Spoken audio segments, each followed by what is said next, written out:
नमस्कार। पेंटोग्राफ और वीसीबी की पार्ट 1 में हम बेसिक समझ चुके थे, कंपोनेंट्स क्या क्या है और किस तरीके से न्यूमेटिक सर्किट काम करता है। आज की इस वीडियो में हम सीखेंगे कि पेंटोग्राफ में जो हम एग्जामिनेशन करते हैं, daily examinations as well as जो है वीकली या जो बड़े शेड्यूल्स हैं, उसमें हमें क्या क्या इसमें जो है एग्जामिन कर लेना है, देख लेना है। उसके बाद हम आगे बढ़ेंगे।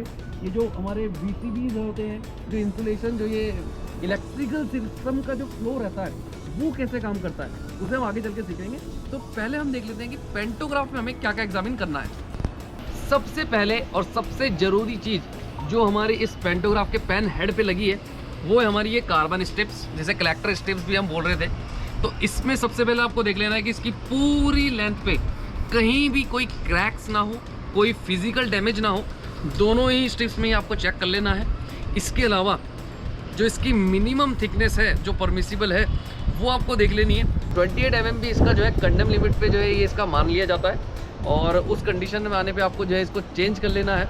इसके अलावा दोनों ही जो कार्बन स्ट्रिप्स हैं, अगर इसमें और इसमें जो वेयर है वो अनइवन है, यानी ये जो है आपका जो है हो सकता है इसकी थिकनेस मोटी रह जाए और इसकी थिकनेस जो है घटती ही चली जा रही है।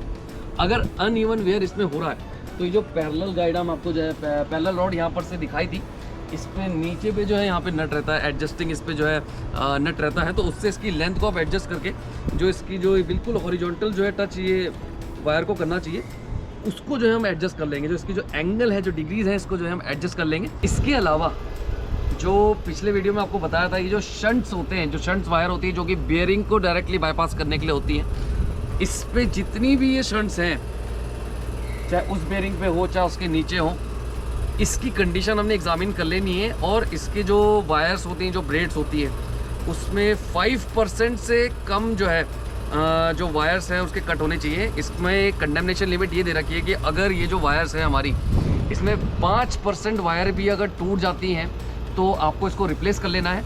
इसके अलावा अगर कोई आपको बर्नट पार्ट या दिख रहा है कि कहीं पे ज़्यादा कोरोजन हो रहा है, तो वो वाले शंट्स भी आपको जो है रिप्लेस कर लेने हैं। और जब भी रिप्लेस करना है, इस पे जो है कॉन्टेक्ट क्रीसेस जो है ज़रूर लगा के जो है इनको जो है रिप्लेस कर लेना है। इसके अलावा जो हमारा ये रॉकर बॉक्स है, उसके जो लीव स्प्रिंग्स हैं, ये भी आपने देख लेने हैं कि कोई फिजिकल जो है इस पर जो है डैमेज ना हो कहीं से, इसके जो है फास्टनर जो है लूज ना हो रखे हों, और इसे भी जो है हिलाकर देख लें कि ये जो है प्रॉपरली काम कर रहा है। इसके अलावा जो हमारी सबसे इम्पोर्टेंट जो ये पेंटो को रेस करने के लिए जो केबल यूज़ होती है, जिसे हम केबल विद टर्मिनल जिसे बोल लेते हैं, इसको भी आपने जो एग्जामिन कर लेना है। और जब भी इसको एग्जामिन करना है, पेंटो को हमेशा जो है ऊपर उठा के इसको एग्जामिन कर लेना है, ताकि आपको फुल विजिबिलिटी मिले। और पूरा जो है यहाँ से घूम के आप देखते हैं यहाँ तक आता है, जो बैलो के अंदर जो आपकी जो एक्चुएटिंग रॉड है वहाँ तक सामने तक आती है। पूरी इसकी कंडीशन एग्जामिन कर लेनी है, कहीं से भी इसमें कट ना हो। अब ये जो केबल्स हैं, इसमें जो है कंडेमनेशन लिमिट ये दे रखी है कि अगर मेरी कोई भी जो है 10 वायर्स अगर डैमेज हो जाएं, या फिर जो इंडिविजुअल जो 10 वायर जिसे मैं बोल रहा हूँ, ऐसी वायर्स की जो है जो ये नीटेड जो है, इसे जो सिंगल आपको जो मोटा स्ट्रक्चर होता है इसे ब्रेड्स बोलते हैं। तो अगर कोई भी एक ब्रेड कम्प्लीटली जो है आपका जो है ब्रोकन हो चुका है, तो भी आपको जो उसको तुरंत रिप्लेस कर लेना है। जब भी हम इसे रिप्लेस करें या फिर कंडीशन बेस पे भी आपको लग रहा है, तो इस पर भी आपको जो है इसकी ग्रीसिंग कर लेनी है। जो इसके कैम के साथ जो कॉन्टैक्ट सरफेस है, इस पूरे पे आपको जो इसको ग्रीस कर लेना है, एज वेल एज इस वाले हिस्से में भी जो है इसको ग्रीसिंग कर लेनी है प्रॉपर। यहाँ पे बताए थे ये इसके जो है शॉक एब्जॉर्बर्स बताए थे मैंने, तो इसकी भी फिजिकल कंडीशन हमने एग्जामिन कर लेनी है कि इसमें जो है कहीं से ऑयल लीकेज वगैरह ना हो रहा हो और इसके जो है फास्टनर्स लूज ना हो रहे हों, इसको भी हम जो है ढंग से एग्जामिन कर लेंगे। अगले चरण में हमको ये एग्जामिन कर लेना है कि जितने भी हमारे न्यूमेटिक कनेक्शंस हैं, चाहे वो एडीडी की वायर है, चाहे वो नीचे से आती हुई है वाइट वायर और जो है नीचे जाती हुई ग्रीन और ब्लू वायर्स, इसमें कहीं भी जो है कोई लीकेज ना हो रही हो, ये भी हमें एग्जामिन कर लेना है।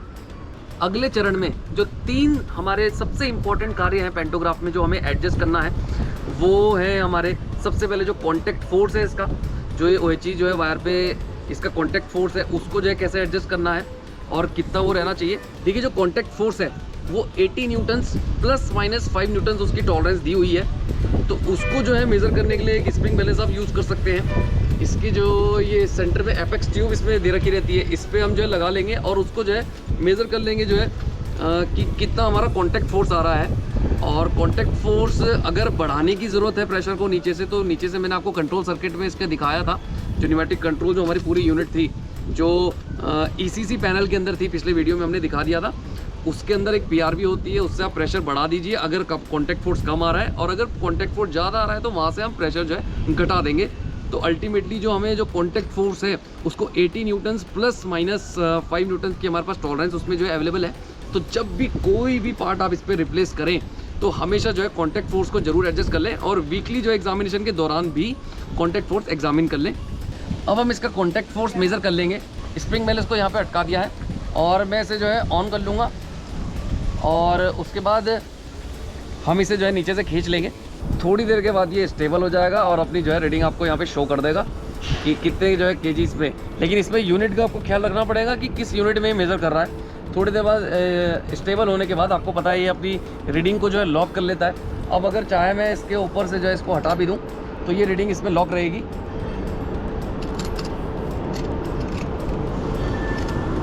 अगर मेरी रीडिंग जैसे 7.8 केजीज़ की आई है तो उसके अकॉर्डिंग आपकी जो भी रीडिंग आती है 80 न्यूटन्स में, हमें पता है न्यूटन्स को केजी में कैसे कन्वर्ट कर लेना है। और इस तरीके से हम फिर जो है क्या करेंगे, नीचे से जो PRV है, जैसे हमारा जो है वेट अगर कम आया है हमें उसे बढ़ाना है तो PRV को जो है हमें जो है क्लॉकवाइज जो रोटेट करना पड़ेगा, ताकि जो प्रेशर आप ऊपर को फीड करने वाले हैं वो जो है ज़्यादा आ जाए। इस प्रोसेस को रिपीट कर करके फिर से आप मेज़र कीजिएगा और फिर हमें जो है कॉन्टैक्ट फोर्स जो रिक्वायर्ड है वो अचीव हो जाएगा।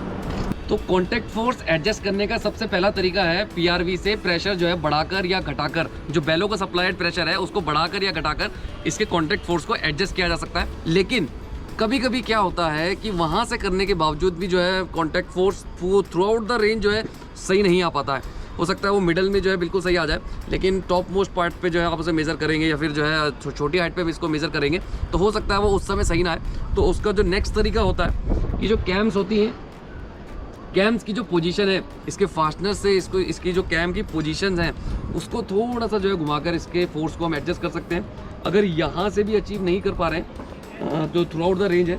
इसके बाद जो दूसरा तरीका होता है वो जो ये कपलिंग रॉड होती है हमारी, इसकी जो लेंथ है यहाँ पे हमको पता है कि चक नट्स हैं और जो है एक और एडजस्टिंग नट हमारे पास यहाँ पे दिया हुआ है, तो इससे फिर हम जो है एडजस्ट करके इसका कॉन्टैक्ट फोर्स एडजस्ट कर लेना है। देखिए कॉन्टैक्ट फोर्स एडजस्ट कर लेने के बाद दो और चीज़ें बताई थी। एक तो इसका जो है जो रेजिंग टाइम है और जो लोवरिंग टाइम है वो 10 सेकंड से कम रहना चाहिए और 10 सेकंड के क्लोज रहना चाहिए। अगर सडनली हो जाएगा तो इम्पैक्ट एक तो OHE में मारेगा, और अगर जो है नीचे लोअर होते हुए सडनली हो जाएगा तो भी इम्पैक्ट पूरे जिसके जो बेस स्ट्रक्चर जो सपोर्टिंग लीफ स्प्रिंग थी उस पर आएंगे, बम्पर्स पे आएगा।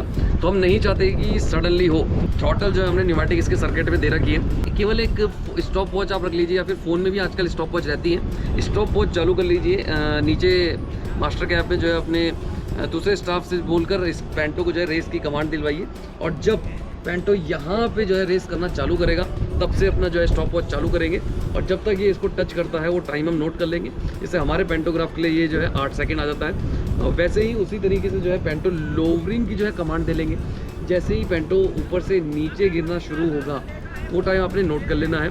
अगर वो टाइम 8 सेकंड 9 सेकंड के लगभग आ रहा है तो वो बहुत अच्छा टाइम है। लेकिन अगर वो बहुत कम आ रहा है, जैसे 4 सेकंड आ रहा है, 3 सेकंड आ रहा है, इसका मतलब वो बहुत जो है फास्ट प्रोसेस है। तो उस कंडीशन में आपको नीचे जाकर जो थ्रॉटल्स हैं, चाहे वो रेजिंग की है चाहे वो जो है एग्जॉस्ट वाली यानी लोवरिंग वाली थ्रॉटल है, उसको जो है आपको जो है चकनट अनस्क्रू करके उसको जो है थोड़ा सा टाइट कर लेना है, या फिर थोड़ा सा जो है ढीला कर लेना अगर मुझे उसके प्रेशर को टाइमिंग को उसके वेरी कराना है।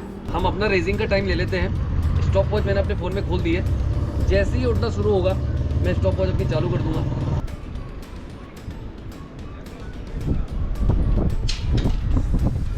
जैसे अभी हमारे केस में जो रेजिंग टाइम आया है वो आया है करीबन 7.5 सेकंड्स का। तो इसी को आपको जो है मेज़र कर लेना है। अगर टाइम आपको लगे कि जो है 5 सेकंड 6 सेकंड या 4 सेकंड कुछ ज़्यादा कम आ रहा है तो उसको जो है हमें नीचे से जो है स्लो डाउन कर लेना है।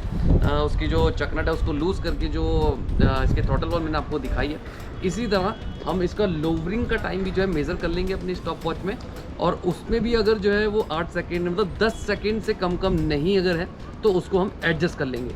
इस पूरे पेंटोग्राफ की जो है डस्ट होगी, ग्रीस हो गई, इन सब से हमें जो है इसको जो है क्लीन रखना है। तो इसकी क्लीनिंग जो है आप वेट एक क्लॉथ से कर सकते हैं, और पानी में जो है ज़्यादा से ज़्यादा हम एक न्यूट्रल पीएच का, ना ही एसिडिक होना चाहिए ना ही जो है बेसिक एक कोई केमिकल हो, तो एक न्यूट्रल पीएच का अगर कोई क्लीनिंग एजेंट है तो वो भी आप जो है पानी में मिलाकर एक हल्की हल्की जो है पानी से इसकी जो है क्लीनिंग कर सकते हैं, और इसे डस्ट और जो है ग्रीस कोई भी जो है एजेंट से फ्री हमें रखना है। अब हम बात करते हैं इसकी ग्रीसिंग की।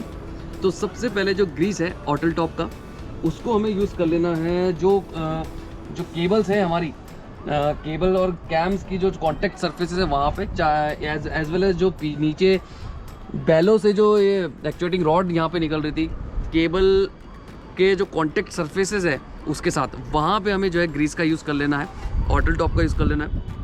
इसके अलावा जो भी शंट्स हैं, जहाँ भी जो है आपके इलेक्ट्रिकल कनेक्शंस यहाँ पे होने वाले हैं, चाहे मैं इसके जॉइंट्स की बात करूँ, चाहे मैं 2 सर्फेसेस की बात करूँ, वहाँ पे हमें मॉलीकोट का HSC+ यूज़ कर लेना है। इसके अलावा जितने भी हमारे न्यूमेटिक कनेक्शंस हैं उसमें थ्रेड सीलेंट जो लॉकटाइट का 577 है, उसको ज़रूर जो है यूज़ कर लेना है, ताकि जो है वहाँ से कोई भी लीकेज ना हो। अब हमारे कार्बन स्ट्रिप्स ने करंट कलेक्ट कर लिया था, इसकी बॉडी पे फ्लो होते होते हमने देखा था इसके जो बेस फ्रेम था 4 जो इंसुलेटर्स पे माउंटेड था। ये अगर मैं यहाँ पर से देखूँ, एक जो इसका बेस फ्रेम है वो थोड़ा सा इसका बड़ा होता है यहाँ पर से, तो ये जो इसका कलेक्टर एंड है यहाँ से करंट फ्लो होता है, आगे चला जाएगा। ये केवल इसके वायर जो ये कनेक्टिंग वायर है इसका इंसुलेशन है, और ये जो है यहाँ पे आप देख रहे हैं हम, ये इसकी अर्थिंग वायर है, इंसुलेशन की अर्थिंग वायर है। अब आगे ये जाता है, सबसे पहला कंपोनेंट जो हमारे इस पात पे पड़ता है वो है ये है HVCT, यानी हाई वोल्टेज करंट ट्रांसफार्मर। हमको पता है कि जो DDU होता है, जो TCMS डिस्प्ले है, उसमें हमें पता है कि जो OHG की वोल्टेज है वो अप्रॉक्सीमेटली 25 kV की रेंज, और जो हमारा एम्पियर्स है, जो करंट है वो 600 एम्पियर्स, 400, 200 इस तरीके से जो है वेरिंग नेचर का होता है। मतलब ये रेंज अप्रॉक्सीमेटली इतनी रहती है। तो वो वहाँ पे वो वैल्यू दिखा कहाँ से रहा है, उसको मेज़र करने का, इतने हाई एम्पियर्स के करंट को मेज़र करने की जो डिवाइस है वही है ये हमारी HVCT, high voltage current transformer. तो बेसिकली यहाँ पे केवल इंडक्शन का जो एक मैग्नेटिज्म जो प्रिंसिपल है उसको जो है यूज़ करते हैं। इसके अंदर से ये जैसे ही पास होगा, इसके अंदर जो कॉइल्स हैं उसमें करंट इंड्यूस होगा। तो यहाँ पे रेशियो रहता है कि दरअसल क्या है, जो हमारे पास मल्टीमीटर्स वगैरह रहते हैं वो बहुत छोटी रेंज के एम्पेयर्स को जो है मेज़र करने के लिए यूज़ होता है, लेकिन इतने लार्ज एम्पेयर्स, 400 एम्पेयर्स, 600 एम्पेयर्स को अगर मेज़र करना है तो यहाँ मैं अपने सिंपल मल्टीमीटर्स यूज़ नहीं कर सकता हूँ। इसीलिए यहाँ पे दिया गया है हमारा करंट ट्रांसफार्मर, CT जिसे जो है शॉर्ट फॉर्म में काफ़ी ज़्यादा जो है पॉपुलर है इस नाम से ये। तो एक बार इसमें इसके जो रेशियोज़ हैं, जो 500:1 का इसमें रेशियो है, इस पर रेटिंग्स यहाँ पे क्लियरली लिखी रहती हैं। तो इस पर जो रेशियो है वो 500:1 एम्पियर्स का है, यानी जब जो OHG से आता वो जो मेन सप्लाई है उसमें अगर 500 एम्पियर्स का करंट फ्लो करेगा तो ये शो करेगा 1 एम्पियर्स आपके डायरेक्टली उसमें नीचे। ये इसके कनेक्टर्स हैं जो कि नीचे चले जाते हैं डायरेक्टली, और वो जो है हमारे मेन कंप्यूटर्स के पास चले जाएंगे। आगे दोबारा से यहाँ पे एक इंसुलेशन आ जाती है, ये इंसुलेशन को जो है हमने अर्थ किया हुआ है। इसके बाद ये रहेगा बहुत एक इम्पोर्टेंट डिवाइस जो है हमारा सर्ज अरेस्टर। सर्ज अरेस्टर क्या रहेगा, ये एक इस तरीके का डिवाइस है कि पहले नॉर्मल कंडीशंस में इसका रेजिस्टेंस बहुत ज़्यादा लार्ज रहता है। तो यानी हमको पता है करंट मिनिमम रेजिस्टेंस का पाथ चूज़ करता है, तो अगर इस तरफ रेजिस्टेंस ज़्यादा है तो करंट कभी इधर नहीं जाएगा, वो अपने जो दूसरा वाला पाथ है उस पर ज़्यादा फ्लो करेगा। लेकिन किसी कारण की वजह से, मान लीजिए जो है लाइटनिंग, जो आकाशीय बिजली जिसे बोल लेते हैं, या कोई भी सर्ज हो गया, शॉर्ट सर्किट हो गया, जिस करंट की वजह से मेरे जो वोल्टेज है वो एक्सट्रीमली हाई पहुंच गई है, 35 kV, 50 kV, 60 kV, अगर इस तरीके का सडन सर्ज आता है वोल्टेज में, तो उससे हमारे जो इक्विपमेंट्स नीचे लगे हैं, जैसे ट्रांसफार्मर है, उसकी भी एक लिमिटिंग कंडीशन है। तो उनके जो वायर्स हैं, जितनी भी हमारी जो कम्युनिकेशन केबल्स हैं, हर चीज़ पे इंसुलेशन होती है, हर इंसुलेशन का अपनी एक लिमिट होती है। मैं सिंपली जो है घर में जो वायर्स यूज़ करता हूँ वो हम यहाँ पे यूज़ नहीं कर सकते, हमको पता है उसकी इंसुलेशन जो है मेल्ट हो जाएगी या फिर जो है बर्न आउट हो जाएगी। उसी कंसेप्ट को ये यूज़ करता है कि जो नीचे हमारे इक्विपमेंट्स हैं उनको हमें बचाना है। बचाता कैसे है, नॉर्मल जो हमारी कंडीशन है 25 kV प्लस माइनस जो है 5 kV तक, इसकी रेंज बिल्कुल जो है नॉर्मल, इस बहुत ज़्यादा हाई इसका रेजिस्टेंस रहता है। तो 32 kV या फिर किसी भी लिमिट का आपके पास हो सकता है। 35 kV का सर्ज अरेस्टर का ये मतलब है कि जैसी वोल्टेज उसके ऊपर पहुंचेगा तो इसके अंदर जो है इसके इंसुलेशन में सडन चेंजेस आएंगे और वो जो इंसुलेशन अभी तक बहुत ज़्यादा लार्ज था वो डिक्रीज़ हो जाएगा और एक कंडक्टिव मटेरियल बन जाएगा। कंडक्टिव जैसे ही बनेगा पूरा का पूरा करंट अब जो है नीचे आ जाएगा, इस वायर से जो है अर्थ हो जाएगा और आगे जो है नहीं फ्लो करेगा और हमारे जितने भी इक्विपमेंट्स हैं वो सेफ बने रहेंगे। तो केवल इक्विपमेंट्स की सेफ्टी के लिए ये सर्ज अरेस्टर जो है यहाँ पे दिया जाता है। इसके बाद अगर मैं देखूँ तो करंट का जो पाथ है वो कुछ इस तरीके से है, लेकिन बीच में मैंने क्या किया, ये केबल जो है यहाँ पे एक इंसुलेटर मैंने यहाँ पे दे रखा है। अब उससे पहले जो है हमने एक और डिवाइस यहाँ पे लगा लेते हैं जिसमें मैंने ये कनेक्शन देख रहे हैं। ये रहेगा हमारा HVPT, high voltage potential transformer. जैसे हमने हाई वोल्टेज का करंट अभी जो है मेज़र किया था, वैसे ही 25 kV को मेज़र करने के लिए भी मैं मल्टीमीटर यूज़ नहीं कर सकता हूँ। तो वहाँ पे भी क्या किया जाता है, एक ट्रांसफार्मर बेसिकली कुछ नहीं है, एक ट्रांसफार्मर ही होते हैं। इसमें प्राइमरी कॉइल्स रहेंगी, सेकेंडरी कॉइल्स रहेंगी, इसमें भी रेशियो रहता है, उसको कन्वर्ट कर लेगा बहुत ज़्यादा हाई वोल्टेज 25 kV की जो वोल्टेज प्राइमरी मैं इसकी वाइंडिंग में दूंगा उसको जो है सेकेंडरी वाइंडिंग की एक लो वोल्टेज में कन्वर्ट कर लेगा। रेशियो करीबन 110:1 का ये नॉर्मल कंडीशन में रहता है। जब वो कन्वर्ट हो जाएगा एक लो वोल्टेज में, लो वोल्टेज को हम बहुत आसानी से मेज़र कर सकते हैं। तो उसके लिए मैंने यहाँ पर से एक सेपरेट जो है HVPT दे दिया था, जिसके कनेक्टर यहाँ से होते हुए फिर ये नीचे चले जाएंगे। अब मेन पार्ट जो फ्लो कर रहा है, अगर मैं इस मीटर को जो है HVPT को जो है कंसिडर ना करूं, क्योंकि it is just for measurement, जो DDO में हमें दिखता है HVCT as well as HVPT, जो DDO में डिस्प्ले में हमें दिखाना है कितना करंट है कितना वोल्टेज है, वहाँ पे इन दोनों का यूज़ होता है। इसके बाद जो मेरा सप्लाई है, जो OHC सप्लाई आ रही है वो आगे चली जाती है यहाँ पे। इंसुलेटर एक जी इसके नीचे दे रखा है यहाँ पे। अब जो OHC से सप्लाई आ रही है इस तरफ आ जाएगी, ये इंसुलेशन है। केवल जो है जो कोच बॉडी है मेरी, उससे जो है इस हाई वोल्टेज को सेपरेट करने के लिए एक इंसुलेटर हमने यहाँ पर लगा रखा होता है। इसके बाद आता है यहाँ, ये जो पूरा कंपोनेंट है हमारा, ये है हमारी मेन VCB। VCB क्या है, जैसे अगर मैं VCB को सिंपल अपने स्टाफ को जो है समझाऊँ, तो जैसे हमारे पास घरों में MCB होती है, गाड़ी में भी MCB होती है। MCB नॉर्मल जो है 210 वोल्टेज, 230 वोल्टेज, 300 वोल्टेज, लोअर जो वोल्टेजेस हैं उसके लिए सर्किट जो ब्रेकर्स हैं वो MCB कहलाएंगे। लेकिन जो इस तरीके की एब्रप्टली बहुत ज़्यादा हाई वोल्टेज होती है, जैसे 25 kV, 33 kV की जो लाइंस होती हैं, अगर वहाँ पे मुझे MCB जैसा एक फंक्शन चाहिए स्विच ऑन स्विच ऑफ करने के लिए, तो वहाँ पे जो हम यूज़ करने वाले हैं वो रहेंगी VCBs, यानी वैक्यूम सर्किट ब्रेकर। डिफरेंस क्या रहेगा कि अगर मैं इसके अंदर जो एक, जैसे ये इसका इनपुट माना जाएगा इस समय, तो ये वाला एंड इसका फिक्स रहता है और नीचे वाला जो है इसका जो दूसरा जो कॉन्टेक्टर रहेगा वो मूविंग नेचर का रहेगा। तो जब मैं नीचे से उसमें प्रेशर सप्लाई करूँगा, कंप्रेसर सप्लाई करूँगा, तो वो मूविंग जो एक्चुएटिंग रॉड है वो आके जो है कॉन्टैक्ट को क्लोज करेगी और फर्दर ये करंट जो है नीचे चला जाएगा। देखिए, अगर VCB का फंक्शन मैं आपको जो है बताऊँ, तो वैक्यूम हम जानबूझकर इसलिए देते हैं दोनों कॉन्टैक्ट सरफेसेस के बीच में, क्योंकि अगर हम एयर देंगे तो एयर आयोनाइज हो जाती है, और आयोनाइज होने की वजह से जो आर्क होती है, आर्क क्या है, arc is nothing but ionise जो एयर है, मतलब एयर जो है आपकी कंडक्टिव मीडियम बन गई, तो वो पूरा जो है स्पार्क भी आपको जो यहाँ पर से शो करती है। कॉन्टिन्यूस जो है सीरीज ऑफ स्पार्क्स आर्क आपकी यहाँ पर से बन जाती है। तो वो चीज़ हमें नहीं चाहिए, क्योंकि उस वजह से क्या होता है कि मेटल जो होते हैं, जो हमारे कॉन्ट्रैक्टर्स होते हैं, उस पर बहुत ज़्यादा जो है इरोजन आपका यहाँ पर से हो जाएगा। तो फिर वो जो है फ्रीक्वेंट रिक्वायरमेंट हो जाएगी उसको जो है चेंज करने की, वो भी इतने हाई वोल्टेज में। तो उससे बचने के लिए इसके अंदर एक वैक्यूम क्रिएट कर दिया जाता है, मतलब वहाँ पे कोई एयर नहीं है, कोई आयोनाइज होने वाली चीज़ वहाँ पे नहीं है। इसलिए हमारे पास ईज़ हो जाती है कि बहुत एक मिनिमम गैप देकर भी मैं बहुत हाई वोल्टेज को सेपरेट कर सकता हूँ। जैसा आप देख रहे हैं, ये इनपुट है, इसके बीच में जो है यहाँ पे एक रिंग होती है पूरी, यहाँ पर इसका ये आउटपुट रहता है। तो ये इसका आउटपुट है, ये इसकी आउटपुट लाइन्स हैं। जब हम वहाँ से VCB को क्लोज कर देंगे तो ये जो करंट यहाँ के इस पे जो है इस एंड पे अवेलेबल है वो आगे जो है पहुँच जाएगा, यानी ये जो है कॉन्टैक्ट इंटरनली जुड़ जाएंगे वैक्यूम की वजह से और करंट आगे चला जाएगा। ये फिर से जो है यहाँ पे एक इंसुलेटर दिया हुआ है और ये जो हाई टेंशन केबल है ये उसका इंसुलेशन है। दोबारा से एक अर्थिंग वायर यहाँ पे दे दी है। ये नीचे चला जाएगा डायरेक्टली जो है, नीचे कहाँ जाता है मेन ट्रांसफार्मर में, क्योंकि मैं टीसी कोच की जो है छत पे खड़ा हूँ। मेन जो फ्लो था वो इस तरफ से आके बॉडी के नीचे चला गया। इसके अलावा जो है इसी पे आउटपुट पे आप देखेंगे एक और जो है यहाँ पे डिवाइस कनेक्टेड है, ये भी हमारा सर्ज अरेस्टर है।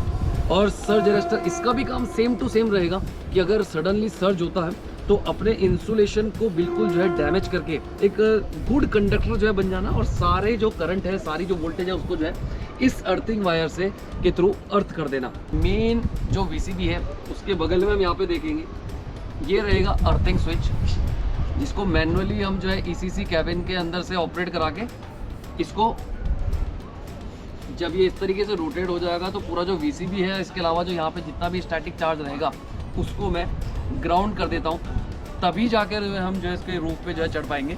अब हमें पता है कि वंदे भारत में हम एक पेंटो से मेरी 2 यूनिट्स के बराबर की जो उसकी रिक्वायर्ड जो वोल्टेज है, जो रिक्वायर्ड उसकी सप्लाई है, उसको मैं ऑब्टेन करता हूँ। तो यानी मुझे दूसरे यूनिट के मेन ट्रांसफार्मर तक भी जो है इस सप्लाई को पहुँचाना पड़ेगा, क्योंकि उसका पेंटो नहीं उठता। 2 यूनिट में हम एक पेंटो जो है कॉम्बिनेशन में उठाते हैं, तो वहाँ तक सप्लाई पहुँचाने के लिए मेरे पास यहाँ पर क्या रहेगा, बीच में ये जो डिस्ट्रीब्यूशन वाला जो है इंसुलेटर था, यहाँ से एक और लाइन आप देख रहे होंगे, एक और VCB as it is same VCB ही होती है ये। यहाँ पे भी जो है मैं एक सप्लाई लाइन ले लेता हूँ। ये इसका जो है अब इनपुट हो गया और ये इसका आउटलेट हो गया। आउटलेट के बाद आप देखेंगे तो ये हाई टेंशन केबल सीधा चली जाती है दूसरी यूनिट में। मैं इस समय BU1 में खड़ा हूँ। तो ये जो वीसीबी है जो DDU में हम देखते हैं, ये वाली जो दूसरे यूनिट के साथ इस यूनिट को सप्लाई को जोड़ती है, चाहे मैं इधर से करंट दे रहा हूँ उस तरफ, चाहे उधर से आता हुआ करंट मैं अपने इस यूनिट पे दूँ, इसको बोला जाता है RVCB। बिल्कुल सिमिलर होती है हमारी जो है मेन VCB की तरह, काम भी बिल्कुल सेम रहेगा। हम मेन VCB चूज़ करते हैं और उसके अकॉर्डिंग कॉन्फ़िगरेशन, फिजिकल कॉन्फ़िगरेशन क्या है वो डिसाइड करता है। RVCB कौन सी क्लोज होगी डिसाइड करता है मेधा के कंप्यूटर्स। अब बात कर लेते हैं इनकी जितनी भी इंसुलेशन की सरफेसेस हैं यहाँ पे, इसके लिए क्लीनिंग एजेंट आता है टॉलुइन। टॉलुइन का हमें जो है इसमें यूज़ कर लेना है, और कोई भी कभी भी क्लीनिंग करते हुए देखिएगा इसको वेट मत छोड़िएगा। इसके अलावा कोई भी कपड़ा जो है इस पर ना रहे, किसी भी चीज़, किसी भी तरीके का कोई भी पार्ट आपको जो है पूरे रूफ में, पूरे जो है VCB और जो है पेंटोग्राफ के पास का जो एरिया है इसमें हमें नहीं छोड़ना है। अब हम आ गए हैं टीसी कोच के ECC पैनल के पास। यहाँ से आपको दिखा देते हैं कि इसके नीचे जो हमारा बेबी कंप्रेसर लगा है, जो ऑक्सिलरी एयर कंप्रेसर लगा है, जब मैंने उसे सप्लाई ली तो उसके बाद मैं दिखाऊंगा कि जो इसके जो रिजर्वायर्स हैं, दोनों हमारी जो VCBs हैं, चाहे वो मेन VCB है चाहे वो RVCB है, और वो VCB जो है कहाँ पे अटैच होती है। तो अगर मैं यहाँ से दिखाऊँ ECC पैनल के जस्ट ऊपर ये जो पैनल है जिसपे रिसेटिंग की के लॉक दिए हुए हैं, ये रहेगी हमारी जो है मेन VCB। और उसी के बिल्कुल बगल में मैं गैंगवे एरिया के, अगर आप डोरवे एरिया के बिल्कुल पास पे देखो तो यहाँ पे रहेगी हमारी RVCB। तो पहले ECC पैनल खोल के यहाँ पर से आपको दिखा देते हैं कि इसके जो रिजर्वायर्स हैं वो कहाँ पे रहेंगे। पिछली बार भी मैंने दिखाया था कि ये जो नीचे से सप्लाई लाइन आ रही थी, ये वाली सप्लाई लाइन, ये पूरी जो है हमारी VCB की लाइन है। तो इसमें एक डिवीजन हमने यहाँ पर से ले लिया था। ये जो है केवल रिजर्वायर है, ये रिजर्वायर है हमारा मेन VCB का। ये फ्लेक्सिबल जो है पाइप से जो है चला जाएगा। यहाँ पे जो VCB लगी है, अभी जो बताया मैंने आपको मेन VCB के लिए, वहीं जो ये ऊपर लाइन जा रही है ये भी चली जाएगी जो है यहाँ पर। इसके यहाँ पे जो है एक फ्लेक्सिबल होल लग जाएगा जो इस वाले रिजर्वायर में चली जाएगी, और ये वाला रिजर्वायर रहेगा हमारा RVCB का, जिसका आउटलेट रहेगा इस तरफ। ये रहेगा RVCB का आउटलेट, जो कि यहाँ से घूम के जो है चला जाएगा बाहर, जो भी डोरवे एरिया के पास दिखाया उस RVCB में। ECC पैनल के जस्ट ऊपर मैंने अभी बताया यहाँ पे हमारी मेन VCB होती है। तो मेन VCB का जो यहाँ पर से इसको जो है क्लोजिंग पैनल था वो हमने निकाल दिया है, और ये जो आपको बॉक्स दिख रहा है यही दरअसल जो है मेन VCB है। जो ऊपर की VCB थी जिसमें इंसुलेशन भी था, वो एक्चुअली डायरेक्टली माउंटेड होती है इस बॉक्स पे। तो जितने भी इसके इलेक्ट्रॉनिक के कंपोनेंट्स हैं, चाहे आपके सोलेनाइड्स हैं, चाहे आपके PRVs हैं, गेजेस हैं, सब कुछ जो है इसी बॉक्स में है, जिससे डायरेक्टली जो है हम क्या करते हैं, ऊपर जो VCB जो हमको रूफ पे दिखती है वो भी इसी पे माउंटेड रहती है। तो जब भी ये चेंज होगा पूरे के पूरा बॉक्स जो है हमको जो है ऊपर से उठा लेना होता है, और बहुत हैवी रहता है। अब अगर मैं यहाँ पर से दिखाऊं, इस पे इस एंड पे अगर आप देखें तो ये है इसका सप्लाई की लाइन। जैसे मैं VCB क्लोज की कमांड दूंगा, यहाँ से जो है न्यूमेटिक प्रेशर आ जाएगा। एक बार प्रेशर आ गया तो उसके बाद जैसे हमने जो है अपने पेंटोग्राफ में किया था, इसमें भी हमने एक जो है PRV यानी प्रेशर रेगुलेटिंग वॉल यहाँ पर से लगा रखी है, जिसका प्रेशर यहाँ पे सेट रहता है अप्रोक्स 5.8 kg पर सेंटीमीटर स्क्वायर, यानी 5.8 बार के अबाउट इसको सेट करते हैं। और वो जो प्रेशर है यानी जो ऊपर VCB में जा रहा है, वो प्रेशर हम बाहर से भी देख सकते हैं। जस्ट यहाँ पे अगर आप देखें, इस पे एक गेज लगा होता है जिस पे अभी आपको प्रेशर अप्रोक्सीमेटली जो है नीडल भी जो है 5.8 यानी 6 बार्स के अबाउट जो है यहाँ से प्रेशर हमें दिख पा रहा है। जब हम ड्राइवर कैबिन से VCB क्लोज या ओपन की कमांड देते हैं तो उसके जो सोलेनॉइड्स हैं या जो 3x2 न्यूमेटिक वॉल्स हैं, सारी की सारी जो कंट्रोलिंग सर्किट्स हैं वो सब इसी में है।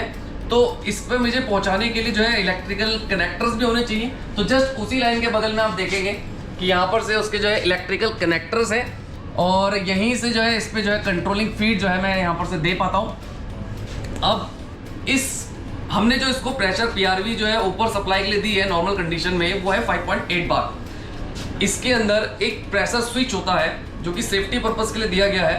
प्रेशर स्विच की जो लिमिट है वो लोअर लिमिट है इसकी 4.0 बार, माइनस 150 ग्राम की इसमें टॉलरेंस है, यानी 3.85 से जो 4 kg पर सेंटीमीटर स्क्वायर की जो लिमिट है वो लोअर लिमिट है।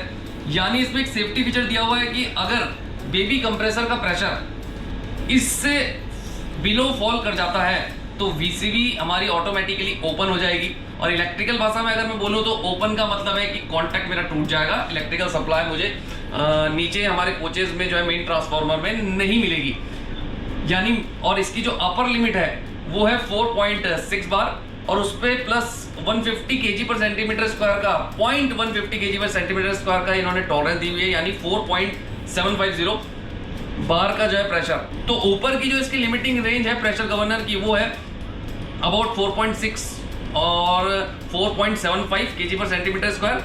और जो नीचे वाली इसकी लोअर लिमिट है जिससे नीचे प्रेशर फॉल करते ही जो है VCB अपने आप ओपन हो जाएगी। प्रेशर अगर रिड्यूस होता है तो VCB अपने आप जो है ओपन हो जाएगी, कॉन्टैक्ट जो है टूट जाएगा।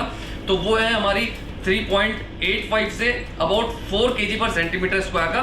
तो मिनिमम प्रेशर यानी VCB को क्लोज करने के लिए जो मुझे चाहिए वो है आपका 4.6 से लेके 4.75 बार का। इसके अलावा जितनी भी सोलेनॉइड्स हैं, जितनी भी कमांड जब हम DDU से इसे देंगे तो वो अल्टीमेटली यहीं पे एग्जीक्यूट होंगी और यहीं से जो कंप्रेसर की सप्लाई है वो हमारे जो मेन VCB का एक्चुएशन है, जो एक्चुएटर रॉड है, उसको जो है मूव कराएगा ताकि जो है मेरा कॉन्टैक्ट क्लोज हो जाए, VCB क्लोज हो जाए और मुझे सप्लाई मिले। तो आज हमने पेंटोग्राफ के इस सेकंड पार्ट में कवर कर लिया है जो हमारा पेंटोग्राफ को कैसे एग्जामिन कर लेना है।